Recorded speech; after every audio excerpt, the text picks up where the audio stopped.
자식은 없으나 후손은 있나니. 무자식 상팔자라는 말이 있고 자식을 원치 않는 사람도 있지만 일반적으로 사람들은 자신의 대를 이을 후손을 원합니다. 그래서 예전에는 많은 자식을 얻어도 족보상 후계자인 아들이 없고 딸만 많으면 크게 탄식할 정도였습니다. 후손이 끊어진다고 판단되면 절망하는 이도 있었기에 어떻게든 대를 잇고자 노력했으며 뜻하지 않게 후손이 생기면 기뻐했습니다. 그런 점에서 무자유서는 특이한 사례입니다. 자식은 없는데 후손은 있다는 뜻이니 말입니다. 그와 관련된 전설이 있어서 소개합니다. 옛날 인천 앞바다 영종도에 사는 양반집 노인이 죽자 가족은 외자리를 알아보고자 지관을 찾아가서 좋은 명당을 의뢰했습니다. 신경 써서 좋은 곳을 찾아주오. 지관은 여러 자리를 살피더니 특정한 자리를 가리키며 말했습니다. 이 자리는 명당이 틀림없는데 한 가지 문제가 있습니다. 그 말에 상주가 물었습니다. 좋은 자리라면서 무엇이 문제인 것이오?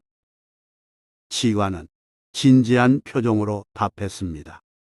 이 자리는 정승이 나오는 자리임이 분명합니다만 애군이 끼어 있습니다.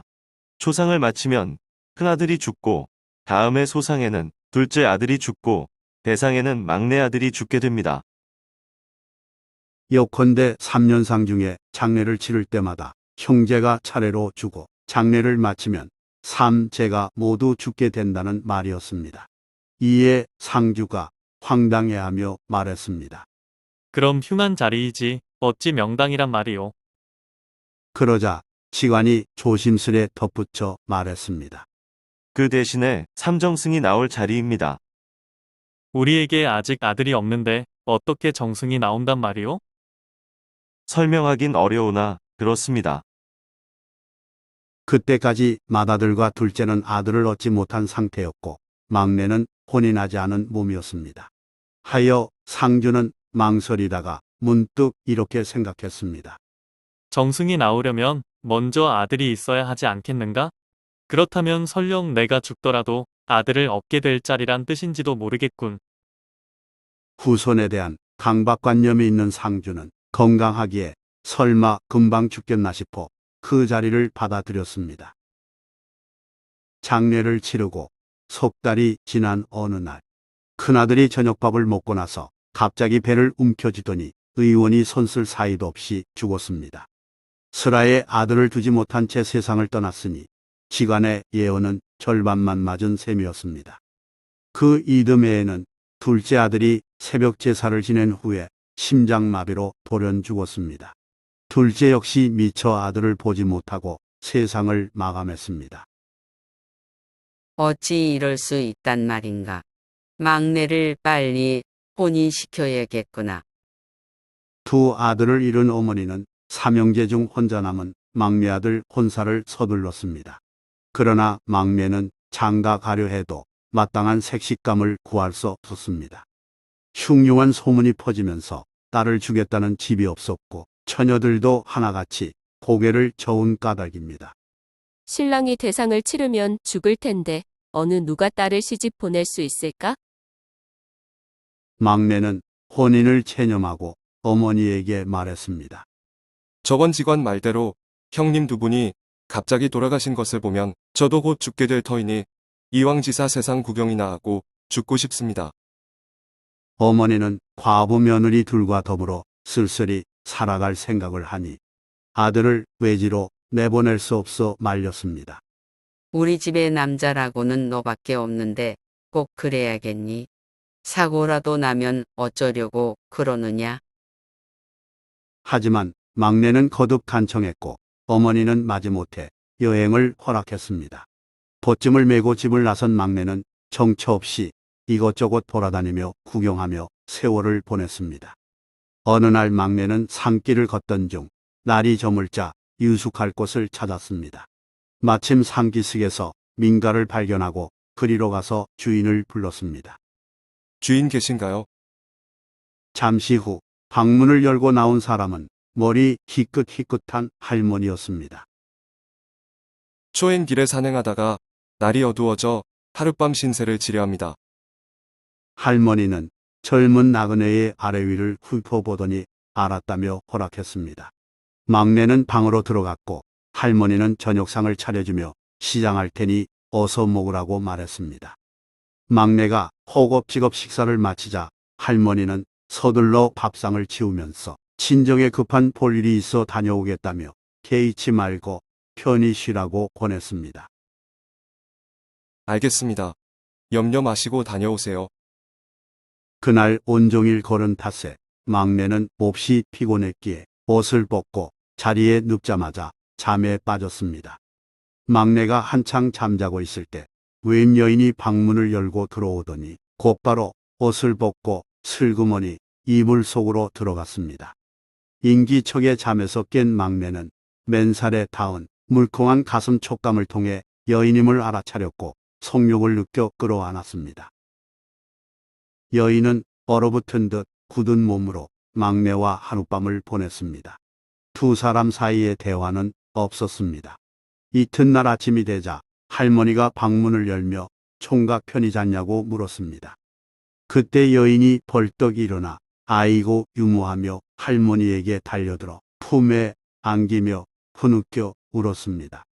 깜짝 놀란 할머니는 두 사람을 번갈아 쳐다봤는데 막내와 밤을 보낸 여인의 사연은 이러했습니다.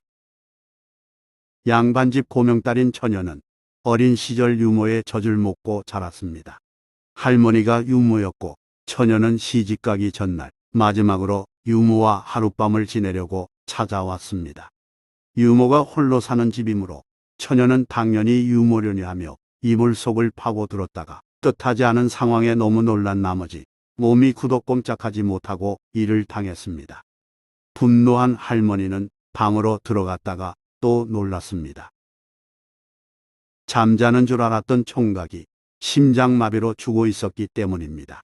할머니와 처녀는 거듭된 병괴에 이 무슨 날벼락인가 하고 탄식했는데 그날은 바로 총각 아버지 제삿날이었습니다. 유모 할머니와 처녀는 어찌할바 몰라 당황하다가 솔직히 밝히기로 결심하고 처녀의 집으로 함께 가서 처녀 아버지에게 자처지종을 고백했습니다. 뭐라고? 그 무슨 해괴망측한 말이란 말이냐? 기겁하고 놀란 아버지는 화가 머리끝까지 나서 야단치며 이제 우리 집안은 망했다고 개탄했습니다. 혼사를 망쳤다고 판단한 아버지는 딸에게 목숨을 끊으라 말했고 딸은 그러려고 했습니다. 그렇지만 이를 보다 못한 어머니가 남편에게 애걸복걸하여 딸의 목숨만은 건지게 해달라고 부탁했습니다. 아버지는 분노를 사기며 말했습니다. 꼴 보기 싫으니 당장 이 집에서 나가거라. 별 수 없이 집을 나선 여인은 죽은 막내의 품에서 호패를 찾아 어디 사는 누구인지 확인했습니다.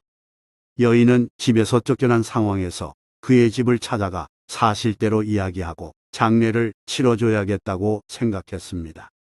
비모를 접한 막내 가족은 통곡하면서 장례를 치렀고 여인을 며느리로 인정하며 받아들였습니다. 내 화부는 한 집에서 박복한 팔자를 원망하며 시름 속에서 살아갔습니다. 그러던 어느 날 막내와 하룻밤을 보냈던 여인이 입덧하더니 태기가 있어 10달 만에 아기를 낳았습니다. 새 쌍둥이가 나오자 큰 동서와 둘째 동서가 아이를 하나씩 맡아 키우겠다면서 각각 자기 아들로 삼았습니다. 얼마간 세월이 흘렀을 때 막내 여인의 친정 아버지가 문득 허무함을 느끼고 하나뿐인 딸을 그리워하며 뒤늦게 자책했습니다. 그때 내가 딸에게 너무 심했어. 친정 아버지는 딸의 근황을 수소문하여 아이를 낳았다는 말을 듣고는 사돈댁을 찾아갔습니다. 가서 보니 애들이 셋인데 애지중지 키운 탓에 버릇은 없으나 모두 총명했습니다. 친정 아버지는 그런 아이들을 바라보며 염려했습니다. 이곳에서 자라도록 놔두면 아이들 장래가 걱정되는구나. 하여 사부인에게 조심스럽게 형편이 좋은 자신이 맡아 키우겠노라 청했습니다. 제가 데리고 가서 제대로 된 교육을 시키겠으니 맡겨 주셨으면 합니다. 그 말에 공감한 안사도는 여러 생각 끝에 새 며느리를 설득했습니다. 너희가 정말로 자식을 사랑한다면 좋은 환경에서 공부하도록 해야 하지 않겠느냐. 새 며느리는 마지못해 따랐고 막내 부인의 친정 아버지가 새 아이를 데리고 가서 좋은 스승을 불러 가르치게 했습니다. 셋은 훗날 벼슬길에 나아가 정승이 됐다고 합니다. 좋아요 및 구독은 영상 제작에 큰 힘이 됩니다. 고맙습니다.